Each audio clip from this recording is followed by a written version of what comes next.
Celkon mobile సమర్పిస్తున్న business breakfast షోకి స్వాగతం. ఏషియన్ మార్కెట్స్ లో కొంత వీక్ ట్రేడింగ్ ట్రెండ్ కనిపిస్తోంది ప్రస్తుతం.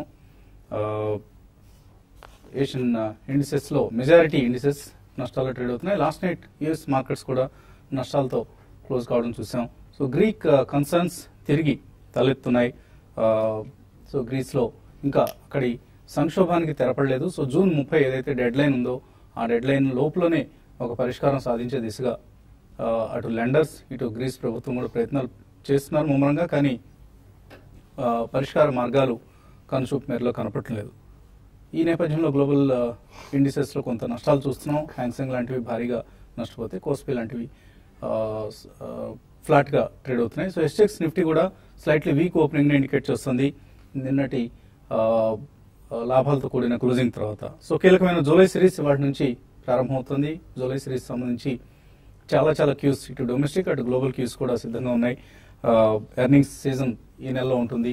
సో Q1 ఎర్నింగ్స్ వస్తాయి. అలాగే గ్రీస్ సంక్షోభం ఏ దిశగా ప్రయాణిస్తుంది అన్నది కూడా కొంత నెక్స్ట్ 3-4 డేస్ లో మనకు స్పష్టం అవుతుంది.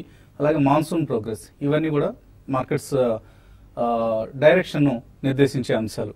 సో జూన్ కాంట్రాక్ట్స్ మాత్రం 8400 సమీపంలో నిఫ్టీకి సంబంధించి క్లోజ్ కావడం చూసాం. బుల్స్ కొంత మళ్లీ గ్రిప్ సాధించారు స్టాక్ మార్కెట్స్ పై. సో జూలై సిరీస్ లోకి తక్కువ పొజిషన్స్ రోల్ ఓవర్ కావడం కూడా చూస్తున్నాం. దీన్ని రెండు విధాలుగా అర్థం చేసుకోవచ్చు. ఒకటి అంత బులిష్ గా లేరా ఇన్వెస్టర్స్, అందుకనే రోల్ ఓవర్స్ తక్కువగా ఉన్నాయి. ఎందుకంటే నిఫ్టీ రోల్ ఓవర్స్ మనం చూస్తే 61.29% కనిపిస్తుంది roll overs percentage. 3 months average 70తో పోలిస్తే ఇది చాలా తక్కువ. అలాగే బ్యాంక్ నిఫ్టీ కూడా 67%, 3 months యావరేజ్ అయితే 55% రోల్ ఓవర్స్ జరగడం చూస్తున్నాం. స్టాక్స్ పరిస్థితి ఇండివిజువల్ స్టాక్స్ కూడా ఇదే పరిస్థితి. సో దీన్ని బట్టి చూస్తే మనకి కొంత అంత బులిష్ గా లేరా అనిపిస్తుంది. మరోవైపు షార్ట్ పొజిషన్స్ రోల్ ఓవర్ కాలేదు. So short positions roll over కాలేదంటే మేబీ కొంత అప్ ట్రెండ్ ఉంటుంది అని ఆపరేటర్స్ ఎక్స్పెక్ట్ చేసి రోల్ ఓవర్స్ తగ్గించుకున్నారని కూడా అర్థం చేసుకోవచ్చు. సో ఈ రెండిట్లో ఏది కరెక్ట్ అన్నది మేబీ మనకు నెక్స్ట్ 1 week to 10 days లో స్పష్టం అవుతుంది. సో ఓవరాల్ గా జూలై సిరీస్ లో ఎక్స్పెక్టేషన్స్ తోనే స్టార్ట్ అవుతున్నాయని చెప్పుకోవచ్చు. ఆప్షన్స్ పరిస్థితి గమనిస్తే 8400, 8500 కాల్స్ లో ఎక్కువ అక్యుములేషన్ జరిగింది. పుట్స్ లో 8300, 8350 పుట్స్ లో ఎక్కువగా మనకు మాక్సిమం అక్యుములేషన్ కనిపిస్తుంది. సో ఆల్ ఇన్ ఆల్ ఒక డైలమాలో ఉన్నాయి మార్కెట్స్. ఇక్కడ నుంచి either side breakout it side తీసుకుంటాయి, అప్ సైడా డౌన్ సైడా అన్నది వేచి చూడాలి. జూలై సిరీస్ సంబంధించి ప్రస్తుతానికైతే కొంత అప్ సైడ్ పొటెన్షియల్ కే ఛాన్స్ ఉన్నట్లుగా మనకు సూచనలు సంకేతాలు ఉన్నాయి. గ్రీస్ సంక్షోభం లాంటివి ఈజీగా పరిష్కారం అయితే గ్లోబల్ క్యూస్ పాజిటివ్ గా ఉంటాయి. అలాగే ఎర్నింగ్స్ సీజన్ కనుక ఏమాత్రం పాజిటివ్ గా ప్రారంభమైనా కూడా అక్కడ నుంచి మార్కెట్స్ ఊపందుకునే అవకాశం ఉంది. మార్కెట్స్ పరిస్థితి గురించి మాట్లాడేందుకు మనతో అనలిస్ట్ సిద్ధంగా ఉన్నారు. సో ఇవాళ నుంచి కీలకమైన జూలై సిరీస్ ప్రారంభమవుతుంది. జూలై సిరీస్ సంబంధించి maybe next 1 to 2 months markets ఎలా బిహేవ్ చేస్తాయి అనుకుంటున్నారు? Basically it's all centred around the results అండి. మీరు కరెక్ట్ గా చెప్పారు ఇందాక. So next probably 10th of July నుంచి మనకి results will start flowing in. But pre results కూడా కొన్ని మనకి మిడ్ క్యాప్ ఐటీ సెక్టర్స్ లో లాస్ట్ 3 to 5 days లో we have seen most of the stocks cracking అండి. ఎందుకంటే small and mid cap IT companies కి వాళ్ళకి వీసా భారం కానివ్వండి, లేకపోతే ఇంక్రిమెంట్స్ కానివ్వండి, లేకపోతే ఓవరాల్ బిజినెస్ మనకి యూఎస్ పరంగా దెబ్బతినం కానివ్వండి, మార్జిన్స్ అండ్ ప్రాఫిటబిలిటీ తక్కువ, ఇవన్నీ కూడా most of the mid and small cap IT sector has really gone for a heavy round of selling. So ఇట్లా మనకి ప్రీ రిజల్ట్స్ కూడా కొన్ని సెక్టర్స్ లో కొన్ని సెగ్మెంట్స్ లో సెల్లింగ్ అనేది కనిపించింది. కాబట్టి I think results are the most important reason అండి. గ్రీక్ సంక్షోభం ఒకవేళ తేలకపోయినా కానీ the reaction would be very short lived and could be sharp 1 or 2 days. But అంతకంటే ఎక్కువ వీక్ 10 days కంటే ఎక్కువ ఉండే అవకాశం కనిపించలేదు. రెస్ట్ ఆఫ్ ఇట్ మనకి ఇంకా మాన్సూన్ ప్రోగ్రెస్ ఒకటి, రిజల్ట్స్, ఈ రెండే మోస్ట్ ఇంపార్టెంట్ రీజన్స్ అని చెప్పాలండి. But monsoon I think is not a major reason of worry also. So results మీదనే సెంటర్ అరౌండ్ అయి ఉంటుంది. So in my opinion next 10 days కొంచెం కన్సాలిడేషన్ ఫేజ్ లోనే ఉండొచ్చండి. మేజర్ బ్రేక్అవుట్స్ ఉంటే మనం చూసే అవకాశం కనిపించలేదు even index wise. But stock specific action అనేది మనం ఎవ్రీ డే చూస్తూనే ఉన్నాం. కాబట్టి మనకి going forward I think definitely కొన్ని sunrise sectors like maybe chemicals, fine chemicals and speciality chemicals last 6 months లో స్ట్రాంగ్ గా కన్సాలిడేషన్ చూసాం. అందులో probably going forward I think that will be one of the strongest sectors over the next 2-3 years. So ఇలా మనం చూసుకుంటే specific sectors and specific stocks లో automobiles can play outperforming role also in the coming quarters. So ఇలా చూసుకుంటే మనం definitely I think PSB banks recapitalisation ఒకటి చూస్తున్నాం. So financials, automobiles, fine chemicals, speciality chemicals, ఇటువంటివి definitely I think they will come back in to the four. But consolidation అయిన తర్వాత మాత్రం ఏమాత్రం కొంచెం రిజల్ట్స్ బెటర్ దెన్ ఎక్స్పెక్టెడ్ ఉన్నా కానీ I think the trajectory will be positive and it's going to be extremely strong. మీరు ఎటువంటి technical setup ను గమనిస్తున్నారు అంటే ఏదైనా బ్రేక్అవుట్ వచ్చే ఛాన్సెస్ కనిపిస్తున్నాయి ఇండిసెస్ పరంగా?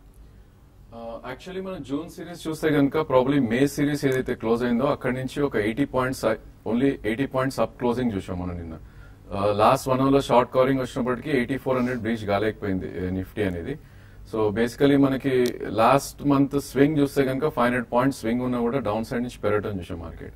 సో మనం hire tops and higher bottom formation అనేది ఇంకా స్టార్ట్ అవ్వలేదు. ప్రాబ్లీ ఐ థింక్ మనకి 8480 ఏదైతే ప్రీవియస్ స్వింగ్ హై ఉందో దాని అబోవ్ క్లోజ్ అవుతేనే maybe next leg of rally అనేది మనం చూడొచ్చు మార్కెట్స్ లో.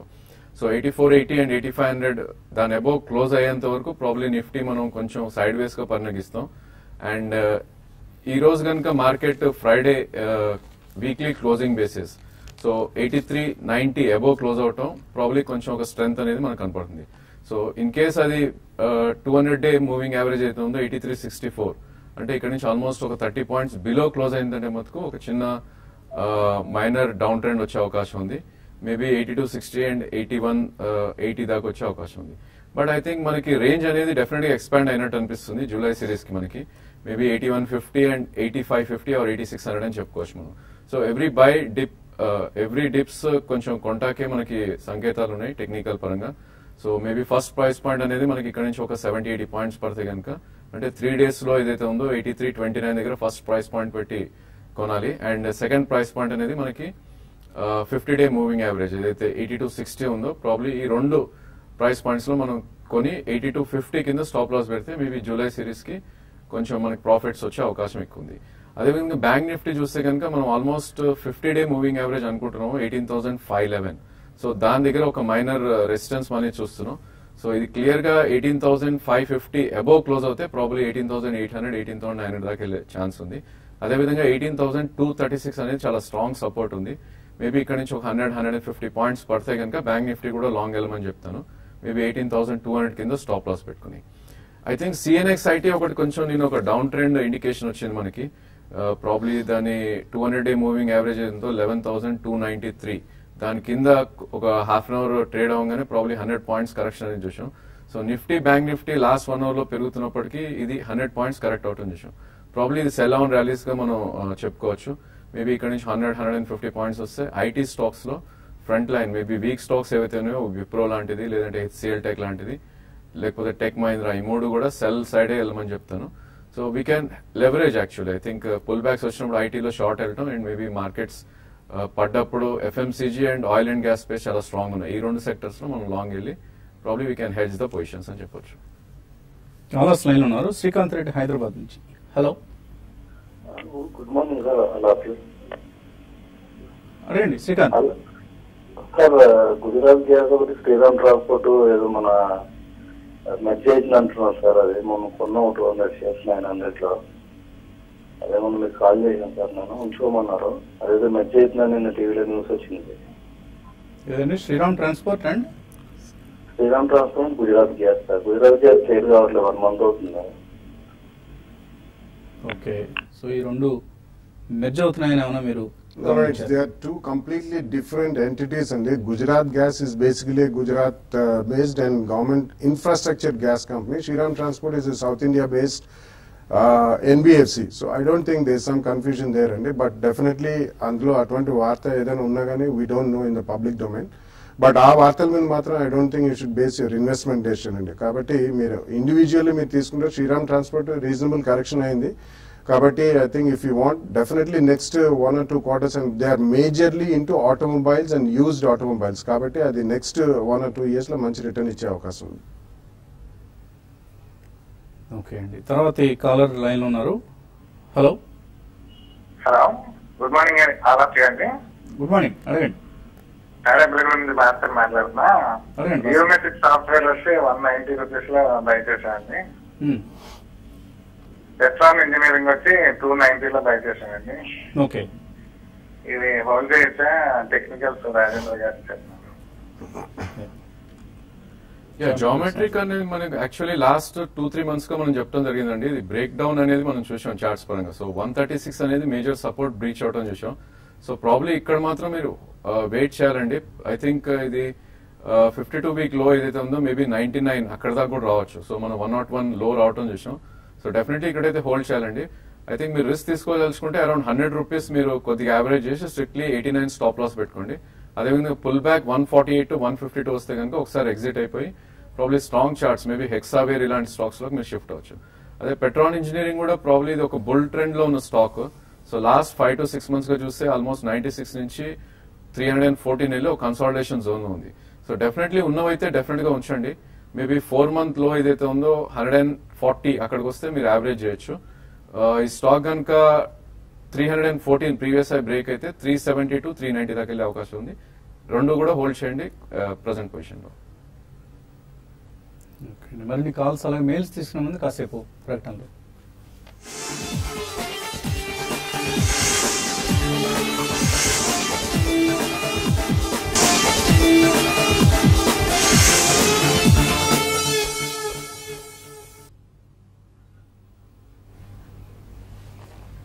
సెల్కాన్ మొబైల్ సమర్పిస్తున్న బిజినెస్ బ్రేక్ఫాస్ట్ షోకి తిరిగి స్వాగతం. ఇందాక కాలర్ గుజరాత్ గ్యాస్ ను వేరే కంపెనీస్ తో మెర్జ్ చేస్తున్నారు, శ్రీరామ్ ట్రాన్స్పోర్ట్ ఉన్నారు. ఇన్ఫాక్ట్ అది కరెక్ట్ కాదండి. GSPC Gujarat state petroleum corporation, GSPC gas company, అలాగే గుజరాత్ గ్యాస్ ని Gujarat gas financial services, Gujarat gas trading company వీటన్నింటినీ మెర్జ్ చేయడానికి ప్రాసెస్ స్టార్ట్ చేశారు. సో ఆ ప్రాసెస్ కన్సమేటెడ్ అన్న నోటీస్ ను కంపెనీ బేసిక్ ఇవ్వడం జరిగింది. అక్కడ నుంచే షేర్ ట్రేడింగ్ నిలిచిపోయింది. ఈ అంశాన్ని గమనించండి. తర్వాత కాలర్ లైన్ ఉన్నారు బాపిరెడ్డి తెనాలి నుంచి. హలో, నమస్కారం సార్ వసంత్ గారు. నమస్కారం సార్ బాలు గారు. నేను లాంగ్ టర్మ్ ఇన్వెస్టర్. నేను పెరిస్టెంట్ సిస్టమ్స్ 875కి నేను ఒక 200 తీసుకుని ఉన్నానండి. ఇప్పుడు ఏదన్నా ఇంకో 10% 5% తగ్గితే మరి దాన్ని యావరేజ్ చేయొచ్చా? అలాగే క్యాపిటల్ ఫస్ట్ గురించి చెప్తూ ఉన్నారు. ఇప్పుడు అది ఎప్పుడు 350-400 మధ్య అట్లాగే ఉంటుంది. ఇప్పుడు అది కూడా లాంగ్ టర్మ్ కోసం తీసుకోవడానికి నేను 100 తీసుకుందాం అనుకుంటున్నాను. ఎప్పుడు తీసుకోవాలి ఏమిటి కొద్దిగా సలహా ఇవ్వండి సార్. వాళ్ళు మొన్న గైడెన్స్ ఇచ్చారండి. ఈ క్వార్టర్ రిజల్ట్స్ అంత ఆశాజనకంగా ఉండదని. ఆ రోజే ఆల్మోస్ట్ 90 రూపీస్ పడ్డదండి పర్సిస్టెంట్ సిస్టమ్. సో మీరు 800+ లో కొన్న మాట చెప్తున్నారు. సో అడిషనల్లీ కొనాలంటే ఈ క్వార్టర్ రిజల్ట్స్ రానిండి, వచ్చిన తర్వాత ఎలా ఉంటుంది, ఈ లోపల ఎంత రియాక్షన్ అవుతుంది చూసిన తర్వాత సెకండ్ ప్రైస్ పాయింట్ లో కొనొచ్చు. లాంగ్ టర్మ్ లో డెఫినెట్లీ బాగానే ఉంటుందండి పర్సిస్టెంట్ సిస్టమ్స్. ఎందుకంటే స్మాక్ టెక్నాలజీస్ అని వాళ్ళు చాలా ఫార్వర్డ్ లుకింగ్, బట్ కొద్దిగా రీఅడ్జస్ట్మెంట్ ఆఫ్ బిజినెస్ అవుతుంది. సిమిలర్లీ క్యాపిటల్ ఫస్ట్ కూడా I think you can definitely by అండి. ఆల్మోస్ట్ 450+ కి వెళ్ళి ఇప్పుడు అరౌండ్ 380 జోన్ లో ఉంది. సో ఎన్బిఎఫ్సిస్ లో one of the strongest performers. కాబట్టి ఈ క్వార్టర్ రిజల్ట్స్ చూసిన తర్వాత రెండు కూడా మీరు ఒక 2-3 year వ్యూ లాంగ్ టర్మ్ అంటున్నారు కాబట్టి ఫస్ట్ ప్రైస్ పాయింట్ లో కొనండి. తర్వాత కాలర్ కిరణ్ కుమార్ వరంగల్ నుంచి. Hello sir. అడగండి కిరణ్. హలో సార్, ఇది 71.30 పైసలు కొన్నాం సార్ బై ఆంధ్ర బ్యాంక్. అయితే ఇది లాంగ్ టర్మ్ కోసం ఎంత 2-3 months వరకు వెయిట్ చేద్దాం అనుకున్నాను సార్. అది ఏ పొజిషన్ ఉంటుంది సార్? అది హోల్డ్ చేయమంటారా, బయింగ్ అంటారా, సెల్లింగ్ అంటారా? ఆంధ్ర బ్యాంక్ లో ఏదైనా టెక్నికల్ గా ఏదైనా మూవ్ వచ్చే ఛాన్స్ కనిపిస్తుంది. ఐ థింక్ 2-3 months అంటున్నారు కాబట్టి ప్రాబ్లీ డౌన్ ట్రెండ్ లో ఉన్న స్టాక్ అండి. ఈ స్టాక్ మనం చూస్తే లాస్ట్ 7 months గా ఇది 100 రూపీస్ నుంచి లో అనేది 67 వచ్చి ఇప్పుడే కన్సాలిడేషన్ జోన్ లో రావడం చూస్తున్నాం. సో 2-3 months వ్యూ అంటున్నారు కాబట్టి ప్రాబ్లీ సెల్ ఆన్ ర్యాలీస్ గానీ పరిగణిస్తాం ఈ స్టాక్ ని, బికాస్ దీని ట్రెండ్ డౌన్ ట్రెండ్ లో ఉంది కాబట్టి. మీ పొజిషన్ ఉన్నది హోల్డ్ చేయండి. ఐ థింక్ మీ 71 రూపీస్ అన్నారు, 68.40 స్టాప్ లాస్ పెట్టి హోల్డ్ చేయండి. మేబీ ఇది 75.40 and 79 మధ్యలో గట్టి రెసిస్టెన్స్ జోన్ ఉంటుంది. సో ఆ మధ్యలో ఎక్కడ వచ్చినా కూడా ఎగ్జిట్ అయిపోయి స్ట్రాంగ్ చార్ట్స్ ఏవైతేనో ఇండస్ ఇండ్ బ్యాంక్ కానీ లేదంటే యాక్సిస్ కానీ ఎంటర్ అవడం బెటర్. ప్రైవేట్ బ్యాంక్స్ తీసుకోవడం బెటర్ అండి, ఎందుకంటే ప్రస్తుతానికి పిఎస్యూ బ్యాంక్ స్టాక్స్ వీక్ గా ఉండే అవకాశం ఉంది. సెప్టెంబర్ క్వార్టర్ కూడా ఎన్పిఎస్, గ్రాస్ ఎన్పిఎస్ ఇంకా పెరిగే ఛాన్స్ ఉందంటూ ఇవాళ తాజాగా ఒక రిపోర్ట్ రావడం చూస్తున్నాం మనం. సో అందువల్ల కొంతకాలం నెగిటివ్ గా ఉండే అవకాశం కనిపిస్తుంది పిఎస్యూ బ్యాంక్ స్టాక్స్ అన్నాడు. రవికుమార్ హైదరాబాద్ నుంచి. హలో హలో సార్, నేను ఆర్ఏ అగ్రో లిమిటెడ్ లో ఇన్వెస్ట్ చేశానండి. ఇప్పుడు అది లాంగ్ టర్మ్ చేయొచ్చండి, అలా హోల్డ్ చేయొచ్చండి?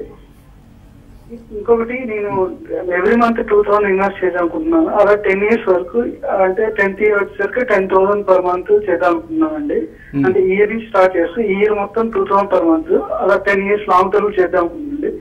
ఏ స్టాక్ మంచిది అనుకోవచ్చు? మీరు ఇట్లాంటి ఆర్ఏ ఆగ్రో ఇటువంటి స్టాక్స్ ఎంచుకోకండి. మంచి కంపెనీస్ ని, ఫండమెంటలీ స్ట్రాంగ్ కంపెనీస్ సెలెక్ట్ చేసుకోండి. ఆర్ఏ ఆగ్రో అనేది ఓన్లీ స్పెక్యులేటివ్ స్టాక్. అది అటువంటి వాటిలో మీకు నష్టాలు తప్ప లాభాలు ఉండవండి. ఆయన మ్యూచువల్ ఫండ్స్ వెళ్ళటం బెటరా, ఏదైనా స్టాక్ లో ఇన్వెస్ట్ చేయడం బెస్ట్? మ్యూచువల్ ఫండ్స్ ద్వారానే. ఎందుకంటే లాంగ్ టర్మ్ లో ఈవెన్ నార్మల్ ఇన్వెస్టర్ చాలా డిఫికల్ట్ అండి ఒక మంచి ఫండ్ మేనేజర్ ని బీట్ చేయడం. కాబట్టి మీరు top of the line ICICI Prudential focus blue chip మనకి రెగ్యులర్లీ వీక్లీ 2 shows కూడా ఉంటాయి. సో ఐ థింక్ డెఫినెట్లీ మీరు మ్యూచువల్ ఫండ్ రూట్ లో ఎస్ఐపి చేయడం అనేది చాలా ఉత్తమం అండి. సో ప్రతి మంగళవారం ఉదయాన్న మన బాలరాజు గారు రికమెండ్ చేస్తుంటారు మీకు మ్యూచువల్ ఫండ్ స్కీమ్స్ కొన్నిటిని.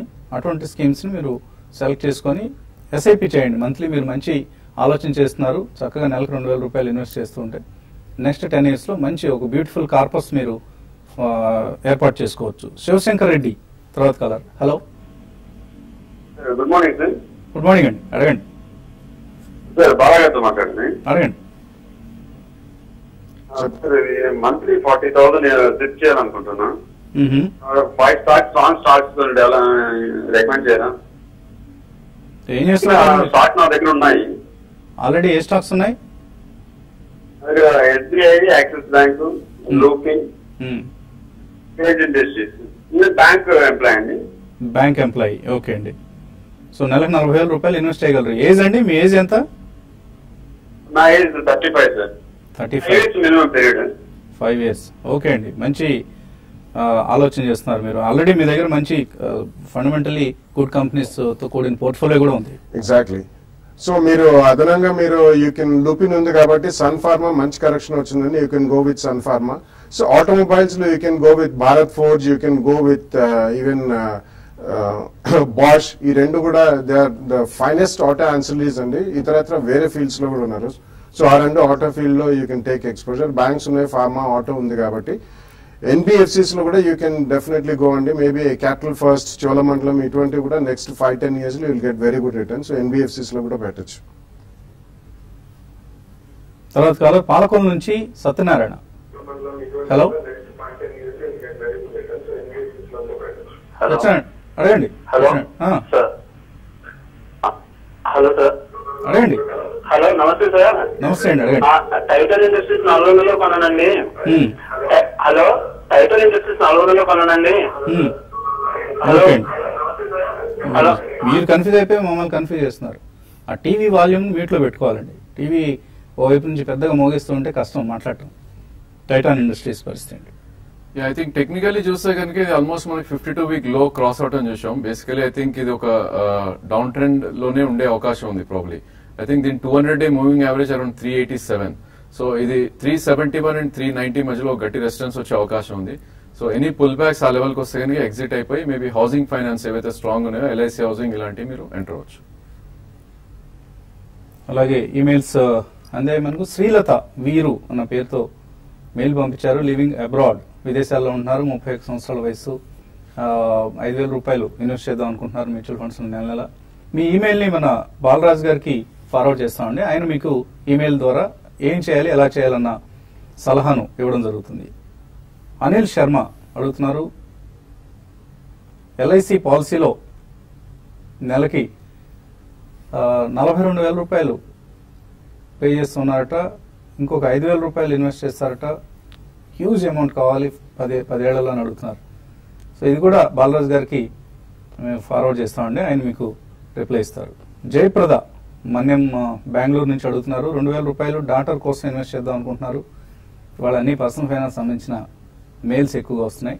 దీన్ని కూడా బాలరాజ్ గారే మీకు రిప్లై ఇస్తే యాప్ట్గా ఉంటుందండి. సెంచరీ ప్లై రవికిరణ్ అడుగుతున్నారు, సెంచరీ ప్లై 6 months కోసం తీసుకుందాం అనుకుంటున్నారు, 5,000 షేర్లు తీసుకోవచ్చా? I think last 7 to 8 months గా చూస్తే ఒక మంచి ర్యాలీ చూసామండి. ఆల్మోస్ట్ 32 రూపీస్ నుంచి ఇది 230 దాకా రావచ్చు. సో 10 times పెరిగిన స్టాక్ ఒక మైనర్ కరెక్షన్స్ వచ్చే అవకాశం ఉంది. బట్ టెక్నికల్లీ చాలా స్ట్రాంగ్ గా ఉంది స్టాక్ ఇది. సో దీని 200-day మూవింగ్ యావరేజ్ అనేది 174 లో ఉంది. So 192 current market price, maybe 174 నుంచి 150 మధ్యలో అక్యూములేట్ చేయండి. 6 months ఉన్నారు కాబట్టి మళ్ళీ డబల్ టాప్ ఏదైతే ఉందో మేబీ 230, 240 దాకా వెళ్ళే అవకాశం ఉంది. సుప్రీం ఇన్ఫ్రా యావరేజ్ ప్రైస్ 190 రూపాయలు హోల్డ్ చేస్తున్నారు. భాను శర్మ దీన్ని 2 సంవత్సరాలు హోల్డ్ చేయగలరు, వర్త్ వెయిటింగ్ అని అడుగుతున్నారు. రీసెంట్లీ చాలా షార్ప్ కరెక్షన్ చూసామండి. అందులో మనం almost about 40 to 50% it has lost its value. కానీ ఈ రేట్ లో మాత్రం పెద్దగా డౌన్వర్డ్ లేదండి. కాబట్టి కరెంట్లీ 2 years అంటున్నారు కాబట్టి ఉన్న స్టాక్ హోల్డ్ చేయండి. అలాగే కేపీఐటీ 101 రూపాయలు హోల్డ్ చేస్తున్నారు, 2 years హోల్డ్ చేయొచ్చా? ఐ థింక్ ట్రేడింగ్ బౌన్స్ లో ఇందులోంచి బయటకు వచ్చేస్తే బెటర్ అండి. ఎందుకంటే ఈవెన్ గైడెన్స్ పరంగా అంత ఆశాజనకంగా లేదు కాబట్టి ఒక ఆల్మోస్ట్ మీరు పెద్ద రేట్ లో కొనలేదు. అది ఆల్మోస్ట్ 190, 200 నుంచి పడ్డం మొదలు పెట్టింది. 101 అంటున్నారు కాబట్టి ట్రేడింగ్ బౌన్స్ లో బయటకు వచ్చింది. లక్ష్మీనారాయణ పార్కే అనే పేరుతో వచ్చింది. హెచ్డిఎఫ్సి బ్యాంక్ ఆర్ హెచ్డిఎఫ్సి, ఈ రెండిట్లో లాంగ్ టర్మ్ కోసం ఏది బెస్ట్ ఇన్వెస్ట్మెంట్ అవుతుంది? ఐ థింక్ గోయింగ్ ఫార్వర్డ్ రెండు మర్జ్ అయ్యే అవకాశం కూడా ఉందండి next 2-3 years, not immediately. So కాబట్టి ఐ థింక్ రెండిట్లో మీరు 50-50 పెట్టినా ఏం ప్రాబ్లం ఏం లేదు. అలాగే డైమండ్ అన్న పేరుతో వచ్చింది, ఆయన కూడా కేపీఐటీ గురించి అడుగుతున్నారు. కేపీఐటీ నుంచి జేకే టైర్స్ కి షిఫ్ట్ కావడాన్ని రికమెండ్ చేస్తారా? ఐ థింక్ బెటర్ అండి. ప్రాబ్లీ కేపీఐటీ చూస్తే కనుక ఇంకా డౌన్ ట్రెండ్ వెళ్ళే అవకాశం ఉంది. ఇది ఇంటర్మీడియట్ సపోర్ట్ ఏదైతే ఉందో 93 కూడా బ్రీచ్ అవడం చూసాం. సో జేకే టైర్స్ మీరు షిఫ్ట్ అవ్వచ్చు, but JK tyre previous swing లో ఏదైతే ఉందో 84 స్ట్రిక్ట్ గా స్టాప్ లాస్ పెట్టి షిఫ్ట్ అవ్వండి. నిషిత హైదరాబాద్ నుంచి టూరిజం ఫైనాన్స్ కొన్నారట 69 రూపాయలు. అలాగే ఐడిఎఫ్సి 170 రూపాయలు కొన్నారు. ఈ రెండు షార్ట్ టర్మ్ వ్యూ ఏంటి? 6 months హోల్డ్ చేయొచ్చా? I think tourism finance consolidation zone లో ఉందండి. మీరు 69 లో కొన్నారు, ప్రాబ్లీ 50 to 70 రేంజ్ లో ఉంది. So middle of the range trade అవుతుంది. 3 to 4 months అయితే డెఫినెట్లీ అది 70-72 దాకా వెళ్ళే అవకాశం ఉంది, హోల్డ్ చేయండి. అదేవిధంగా ఐడిఎఫ్సి కూడా ఆల్మోస్ట్ లాస్ట్ 4 months కరెక్షన్ తర్వాత ఒక రివర్సల్ బార్ రావడం చూసాం. సో ప్రీవియస్ స్వింగ్ లో ఏదైతే ఉందో 143 స్టాప్ లాస్ పెట్టి హోల్డ్ చేయండి. అదేవిధంగా 163, 170 మధ్యలో ప్రాఫిట్స్ బుక్ చేసుకోండి. ఉమాబాబు అడుగుతున్నారు, రిలయన్స్ 300 షేర్లు హోల్డ్ చేస్తున్నారు, హోల్డ్ చేయొచ్చా? I think you can hold అండి. ప్రాబ్లీ స్టాక్ చూస్తే కనుక లాస్ట్ 1 week లోనే మనం ఆల్మోస్ట్ 120 రూపీస్ మూవ్ అవుట్ అని చేసాం. అండ్ కంఫర్టబుల్ గా 200-day moving average about trade out అని చూస్తున్నాం. సో కరెక్షన్ ఉండే అవకాశం ఉంది. మేబీ మీ ట్రేడింగ్ పొజిషన్ అయితే 968 స్టాప్ లాస్ పెట్టుకోండి. ఒకవేళ మార్కెట్ కొంచెం పుంజుకుని స్టాక్ కనుక పర్ఫార్మ్ చేయడం మొదలెడితే ఇక్కడ నుంచి కూడా 70 to 80 రూపీస్ పెరిగే అవకాశం ఉంది. భార్గవ సిద్ధార్థ్ అడుగుతున్నారు, సుజలాన్ 22 రూపాయలు ఉన్నాయి, ఇంకా కొనుక్కోవచ్చా? I think if you have a 2 years plus view, definitely కొనొచ్చండి. But it's a highly liquid stock కాబట్టి కొంచెం నెక్స్ట్ 3 to 6 months ఎస్ఐపి చేస్తే బెటర్. ఆల్రెడీ ఉంచండి. రఘురామ్ అడుగుతున్నారు, హెచ్సిసి 29 రూపాయలు ఉన్నాయి, హోల్డ్ చేయొచ్చా? ఐ థింక్ ఇవి ఇన్ఫ్రాస్ట్రక్చర్ స్టాక్స్ అని కొద్ది వీక్నెస్ ఉన్నాయండి. ప్రాబ్లీ పుల్ బ్యాక్స్ వస్తే మటుకు ఎగ్జిట్ అయిపోవచ్చు. మేబీ ఇది 200-day మూవింగ్ యావరేజ్ అరౌండ్ 30-32 ఉంది. కరెంట్ మార్కెట్ ప్రైస్ 27 ఉంది. 30 వస్తే ఒకసారి ప్రాఫిట్స్ బుక్ చేసుకోండి. ఇంకా చాలా మెయిల్స్ ఉన్నాయి కానీ సమయం సరిపోలేదు. ఇది ఇవాల్టి సెల్కాన్ మొబైల్స్ బిజినెస్ బ్రేక్ఫాస్ట్. మధ్యాహ్నం స్మార్ట్ ఇన్వెస్టర్ లో మళ్ళీ కలుద్దాం.